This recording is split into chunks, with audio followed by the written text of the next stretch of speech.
just gonna crack the nut. Hey, what are you doing?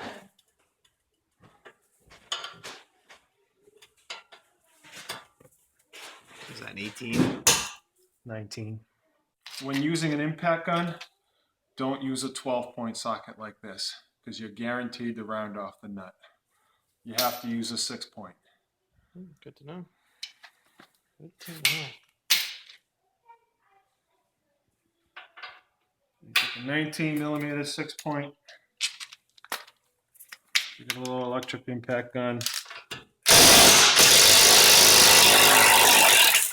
Spin it right off. An old school trick, a lot of mechanics do it this way. You can't use a puller. This is much faster and much easier. Take a 3-pound sledge and you hit it right on that embossment. Pops it right off. And it doesn't damage the spindle if you do it right. There it is, ready? You just put a wrench on there before you take the ball joint out of the knuckle. You can leave it in and just take a 19mm wrench. And that's it. Comes right off. Break it. Before you unthread it, just take a measurement for reference with a vernier caliper or a tape measure or whatever you have, so that when you put the new one on, you have it close. This is key. Get a pair of needle nose vice grip pliers. And if you get this thing clamped, leave it like this, put it aside because it's a real pain to get this back on. So just leave it like this, put it aside, and when you go to put it back together, you can slide it back on and release it, and you're done. Okay, so you just take a screwdriver. So we can Go under there. Go under there. You take a screwdriver. You stick it in the crimp. You're gonna go down. Yeah, there you go. You stick it in that little crimped piece, and then you just twist it to release it, and you can pull the boot off.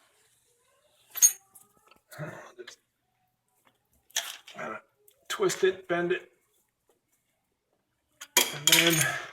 and then you just take it, twist it, pull it off. That's it.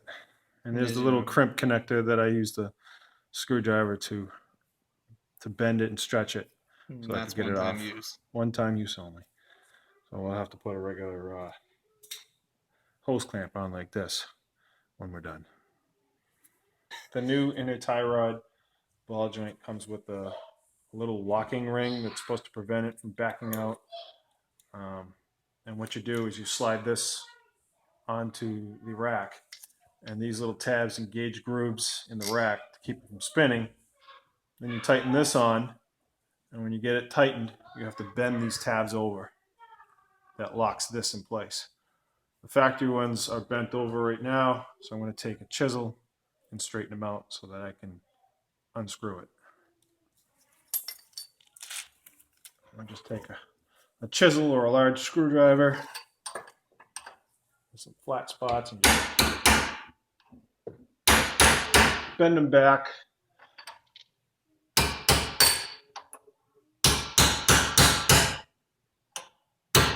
That just makes it easier to get it off. All right, so video. Yep.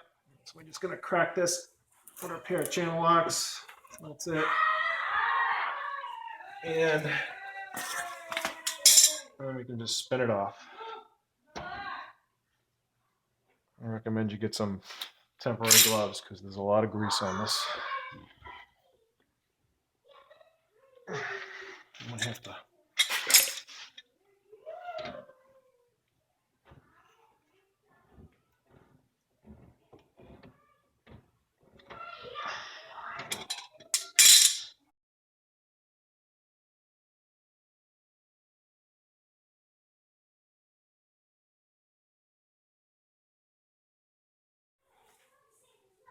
Okay, so here's the washer I was talking about earlier.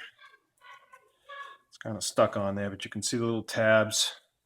You can see where I had bent it over with the chisel, where it was wrapped around this piece here, and locking it in place. So now we're going to use a little bit of, just as an extra precaution, we're going to use the Permatex threadlocker blue, which is a medium adhesive threadlocker. And in order to use this, we have to clean the threads. I got some brake clean, any kind will work, any brand. Squirt a little bit on the threads on the new piece as well, the new inner tie rod. Take a rag, wipe it down. Just get the inside of that. And then you can put just a little bit. That's all you need is a little bit there. Yeah, let's do this. And doesn't take much, a little bit there. And then I'm going to take that lock washer. I'm going to stick it, these little tabs engage the little grooves, like so. Oops.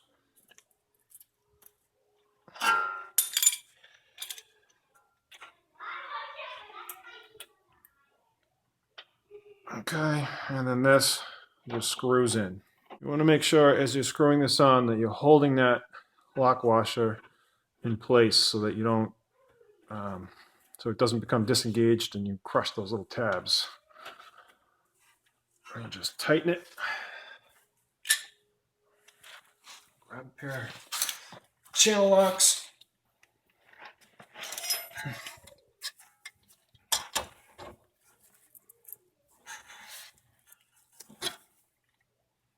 And crank it as tight as you can get it.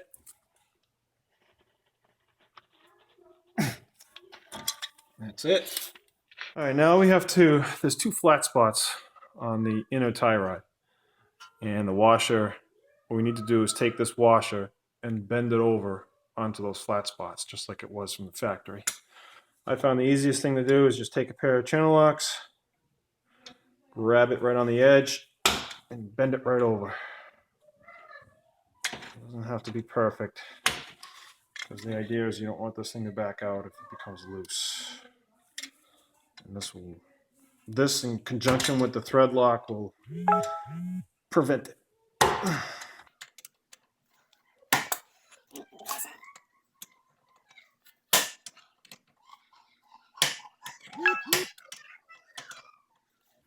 That's it.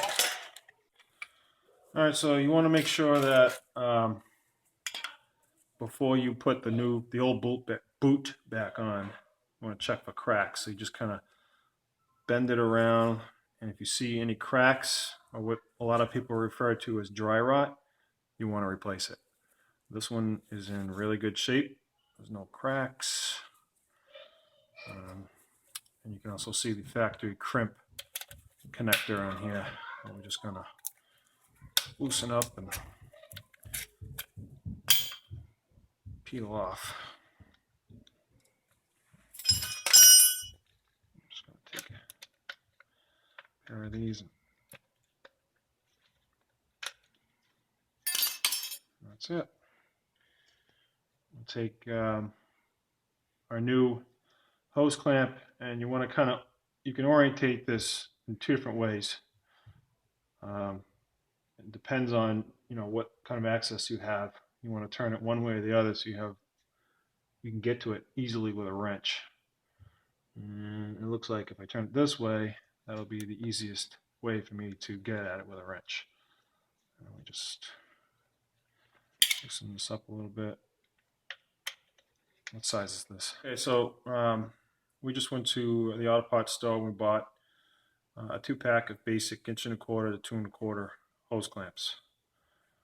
And I loosened it up, got it ready.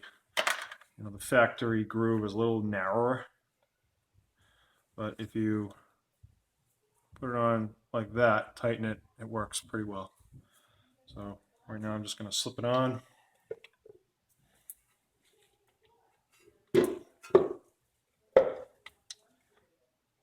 And push it on we're going to stop the video in a second. What we have to do is get in the car and turn the wheel so that the rack goes all the way in. And that'll allow me to push this on a little easier and not have to fight the tension of the boot. So what we did was we got in the car and we turned the wheel to retract the rack all the way in. And this is so that I could push the large side of the boot onto the groove on the rack and not have to fight the tension of the boot. It makes it a lot easier. So you just kind of, you push it, twist it till you feel it kind of pop onto the rack. Once you do that, you can turn that clamp in there. You can see with my middle finger there, just kind of lining it up to the best spot. Get access with a wrench. And I just have one of these little gear wrench ratcheting wrenches. These things are awesome for tight spots like this. And it's righty tighty, lefty loosey. Looking at the fastener from the top. That's the direction I want to go. And we just kind of, this is a 5/16 wrench.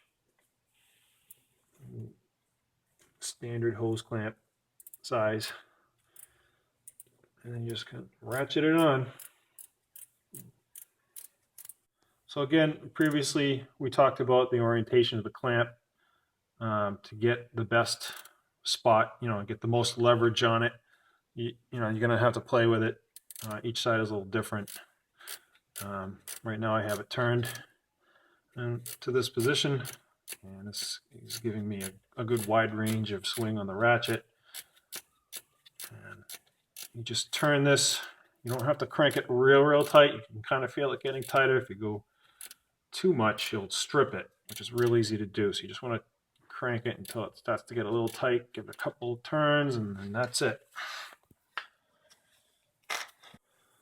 All right, so the inner boot is secured. Now we're going to do the outer side here. There's a little stop right against the where you put the wrench on, and you want to make sure that this rubber is pulled out to that point. You can see it just popped in, and then we're going to take our previously saved channel lock vice grip type needle nose with the hose clamp still on it, and just slide it right back on, and then let it go. And that's it. All right, so now we turn the steering wheel the other way to bring the rack back out, just to make it easier, give us a little better access at reassembling this. The Moog parts come with a different type of locking nut than the factory. The factory had just a regular nut with a hole drilled into it, which you inserted a cotter pin to help prevent the nut from backing out. The Moog one has a locking nut with a plastic insert that kind of does the same thing. So I'm just going to seat the new one in the knuckle. And you can use a hammer very gently. You don't want to damage the threads. Make sure it's started and just tap it in place. Just gentle taps. Put the nut on. We previously set the threaded length on the outer tie rod with our vernier caliper that we based off of the old one. All right, so we have our torque wrench set to 62 foot-pounds of torque. And then you just crank it on until it clicks. Once it clicks, that's it. If you do any more, you're going to over-torque it. And I'm using a 19mm socket. All right, so the last thing you want to do is take the lock nut and tighten it up against the outer tie rod to lock it in place. Once we do this, this is the last step. We'll put the wheels back on, and then we immediately have to take this to an alignment shop and have an alignment done. Because, no matter how good we try and get the toe angle as close to where it was before, even if it's off just a tiny bit, it'll wear your tires right off the rims and not It won't take long. So it's well worth the investment to get the alignment done.